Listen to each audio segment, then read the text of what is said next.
I'm a senior African American Studies major and Fine Arts minor here at Florida A&M University. I'm here with graduating Fine Arts senior Shantae Griffin, and I'm going to ask her a couple of questions about her exhibition. So what single word do you think best represents your part of the exhibition and why? So I was doing. Okay, so for me personally, I was saying that I think that a single word that describes my part of the exhibition is hopeful. And the reason why is because, well, most of my pieces, that is the main purpose of it, to give hope in a world that has so much adversity going on, different things that I experienced in my natural walk. And so the purpose of doing it was for it to be more like therapeutic in a way where I would find hope in life and see the brighter picture of things. And I feel like my images do get that off. Definitely. Okay. So what is your favorite quality about your work? The meaning and the message behind it. And as I was just saying, as far as the reason why I felt it was hopeful. So most of my pieces are founded on scripture.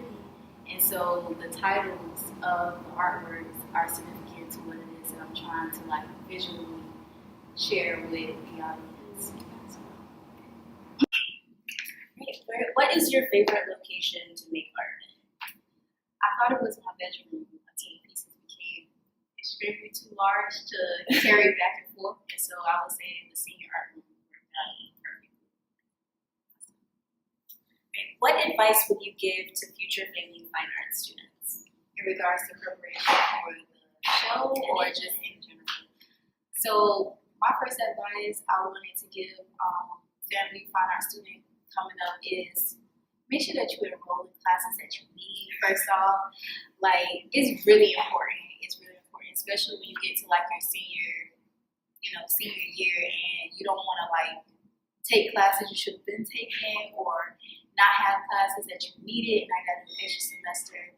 Because for me this semester, I took a lot of classes I really didn't need before, and so I had to decide, do I want to take all 6 classes, or do I want to take class in the summer, take 5 classes, and then I'm working at the same time, and then I have to prepare for the senior show, and so it's unnecessary stress you don't need. So if you're not getting the advice you need from your advisor, go outside of the department and seek advisement, just so that you don't have excess credit hours, you don't have extra stress on yourself that later you're gonna regret. So just don't be too quick to do stuff on your own. Ask somebody. If our people can help us, somebody else can help us. And as far as the senior show, it's costly and it should be. So if you're not working now, I would suggest putting away with your financial aid just to prepare for it. It's not too expensive. Most of my work came from Michael's. Most of the supplies I bought were from Michael's, and they have 40%, 50% off coupons, different things like that. And so I would have a classmate come with me and we would shop together, and I would have her buy some of my work. I would buy the other half, and I would save a lot of money. So, but it is pricey, and depending on how large your works are and how many you have to do, it can range differently. So start preparing now. Save if you haven't been saving already. It's not just when you graduate, it's preparing for this show to be what you want it to be. You have to have money for it. So what are your professional goals? So before I got to my senior year, I was I want to go to grad school. I want to continue my education to become an interior designer. I knew I didn't need a doctor's degree. I only need a master's in order to do it. But family, of course, didn't have the program here, so I would have to pretty much start over again, going through undergrad and into a master's in order to do the interior design. So now I'm thinking to just do interns when I finish school, and to work with those interns for a while to get the experience I need to maybe then get a degree or a certificate in business where I'm able to go out and actually fix up homes of people who I know, and then reach out into actually doing it professionally. Just to save money. Yeah. Not to go through school and get it. Okay. So what is your choice behind heavily using blue in your work? I would have to say it has a lot to do with my interpretation of life. And if you think about like naturally daytime the skies are blue without any clouds or anything like that. And it's the most peaceful time for me as far as like daytime skies are out, the sun is shining and different things like that. And the series is called Abundant Light, so it gives it that lively feel. So out of the 4 works you have in the show, there's one work that heavily uses black. It's called Light of the World, and I wanted to know what inspired that piece specifically. There's a scripture that says that upon this hill I will build. Well, not upon this hill. That's this one.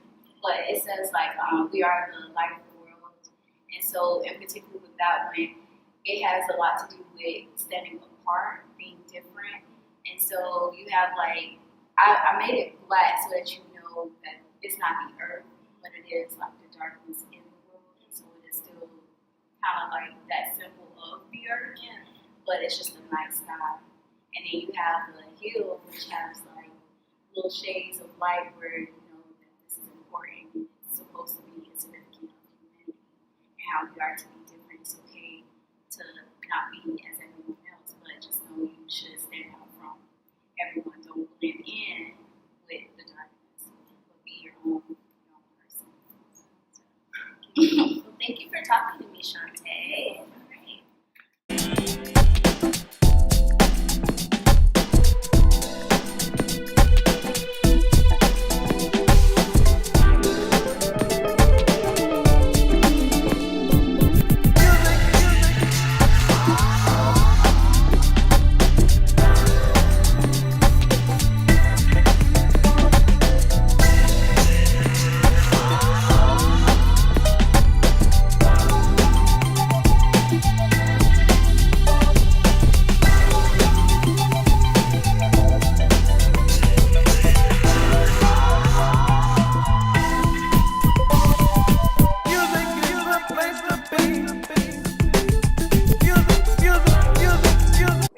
My name is Daria Donkery. I'm a senior African American Studies major and Fine Arts minor from Detroit, Michigan. Today I'll be talking with graduating Fine Arts senior Kayla Thompson. I'll be asking her a few questions about her exhibition, In God's Name. Okay. So what single word do you think best represents your part of the exhibition and why? Single word. After the whole thing is infinite possibilities. A single word to describe.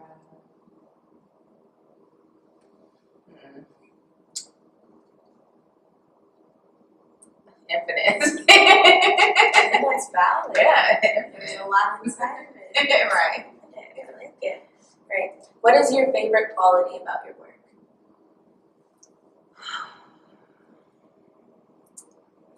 Questions. Wish I would have had time to think about it now. Quality. Quality? What do you mean? Quality. It could be like a visual element. It could be a design element. You have a lot to work with. Maybe the color. I feel like that's just too obvious though, but that's what stands out. That's what people see first is the color. So. Great. What is your favorite location to make artwork in? I would say, I don't know. I don't really have a particular location. Because I was gonna say nature, but I have some of the experiences that I've had working on my artwork in my room. Mm-hmm. So yeah, just wherever, honestly. It's about the process. Yeah, it's about how I feel in the moment. You know, if I'm already agitated and I know I got to work on something, then I wouldn't want to work in my room because my room is already small and I feel like I need a lot of space. So I would rather be outside. But if I don't want to be around a lot of people and I just, don't want anyone's opinion, then I want to be in my room and, ducked off so I don't have to worry about nobody. And I make sure, in that way I have all my supplies right there in my room. So. So what advice would you give to future FAMU Fine Arts students? Do not, and it's hard, but do not get caught up and discouraged based off of the evaluation that you have or a grade that you were given or assignment, or how people say the whole starving artists don't get paid, there's no really career in the art field, but if you love it and it makes you happy, then continue to do it. So, and like, again, art is objective, so it really doesn't matter. I mean, yes, it matters what your professors say, you know, they want to lead you into the right direction and they want you to get used to critics and stuff like that, but if it makes you happy, then continue to do it. Alright. Okay, so the guiding theme of In God's Name is the existence of infinite possibilities and how God has guided you through tough life situations. You talk in your text panel about your past self and how trusting God and your intuition was the key to getting where you are today. What do you think this past self would think of your journey? What advice would you give your past self? I love this question, and now that you're reading it, for whatever reason, I'm getting emotional. But I don't know. I know she would be proud, and it's crazy because a while ago on Tumblr, I saw a post that said, "Be the person you needed when you were younger." And ever since I saw that, like, it just stuck with me, and I would write poems about, you know, kind of like, I mean, it would be first person poems, but would it be first person poems? I mean, yeah, because I'm still talking about me, but I'm talking about me from my past. Like, it'll be me outside of myself, or, you know, my future self talking to me. So she would definitely be proud. I know for a fact she didn't think we were going to make it this far. So, yeah, she would definitely be proud. She would be grateful of the fact that she took, you know, color as her childhood, you know, with her, you know, and stuck with the whole, you know, you're a kid at heart, you know, don't get caught up in this adulting and having to just pay bills and work, you know, paycheck to paycheck, or, you know, get up and go to work, or go to school, go to work, go home, you know, do work. You know, this cycle, this, you know, routine that everybody can get caught up and get comfortable in. But just, you know, staying true to herself, regardless of everything that went on, just still staying true to herself no matter how buried she got in the process. Yeah. It's exciting. We have a lot to be proud of. Yes. Thank you for talking to me. Thank you for asking questions.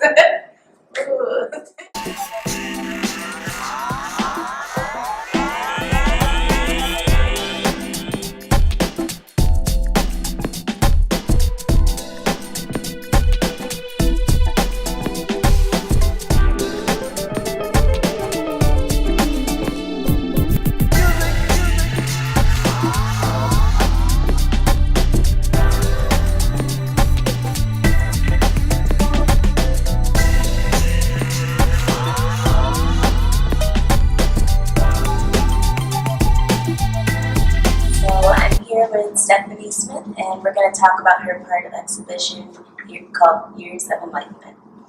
So, what single word do you think best represents your part of the exhibition, and why? So, one word that I would describe my artwork as would be memory. Okay. The reason why I chose that word is because all my artworks are based on memories of my past, and it also reflects the direction I'm going in my future. And these are people that have been a part of my journey and helped me get to where I am. And over my lifetime, I've made some wonderful memories with these people here. So I would say that that's the best word for describing my work. That's awesome. What is your favorite quality about your work?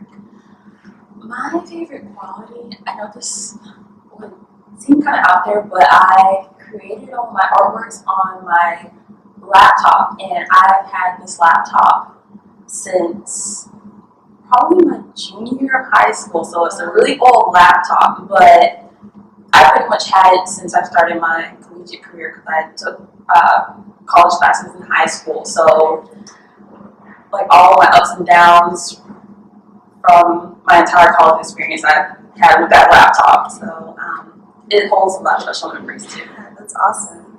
Okay. Where is your favorite physical place to make art? I would say in my room, because I'm able to control that space, and especially with like the sounds, and there's like a lot of talking, a lot of loud noises, it can be a bit distracting. Another place that I've worked on these artworks is the library, because that usually is a quiet place too. like working in my room as well because sometimes I like to listen to music or watch videos or whatever. But that's pretty much my favorite place. Yeah. Okay. What advice would you give to future FAMU fine arts students? I would say begin to prepare as soon as you can. I know that you won't have everything like right off the bat, but the more that you're able to obtain like skills and materials and things of that nature, the better you'll be.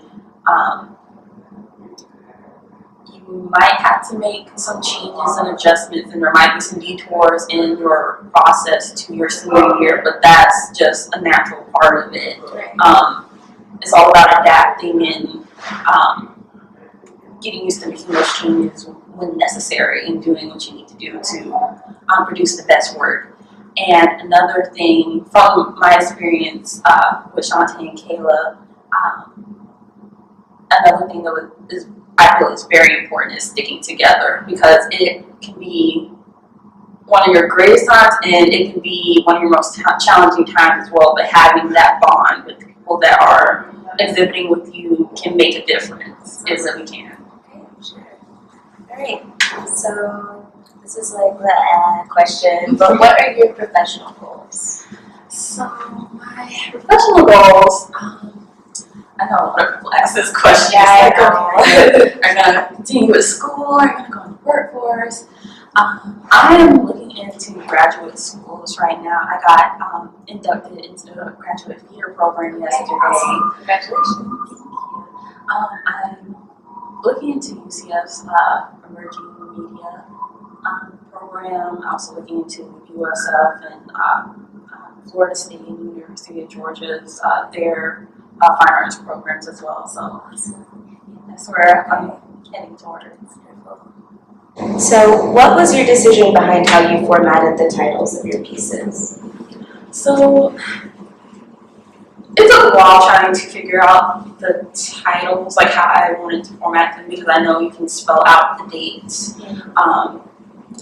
But I decided to go with numbers because my work is digital, and with computers you're dealing with numbers majority of the time, so I felt that was fitting. Okay, that's awesome. Okay, do you think time and its passage will always be a theme of your work? I feel like it will continue to pop up at times throughout the rest of my work, but I feel like it won't be the entirety of my work. I want to adventure off into different things. One thing of interest to me is like making children-related material, because I have a little nephew, and I always think about what I could create for him that he can look at and view and learn from. So that's sort of like an area that I want to explore. Okay, that's awesome. I'm sure you're going to do that. Thank you for talking with me. Thank you.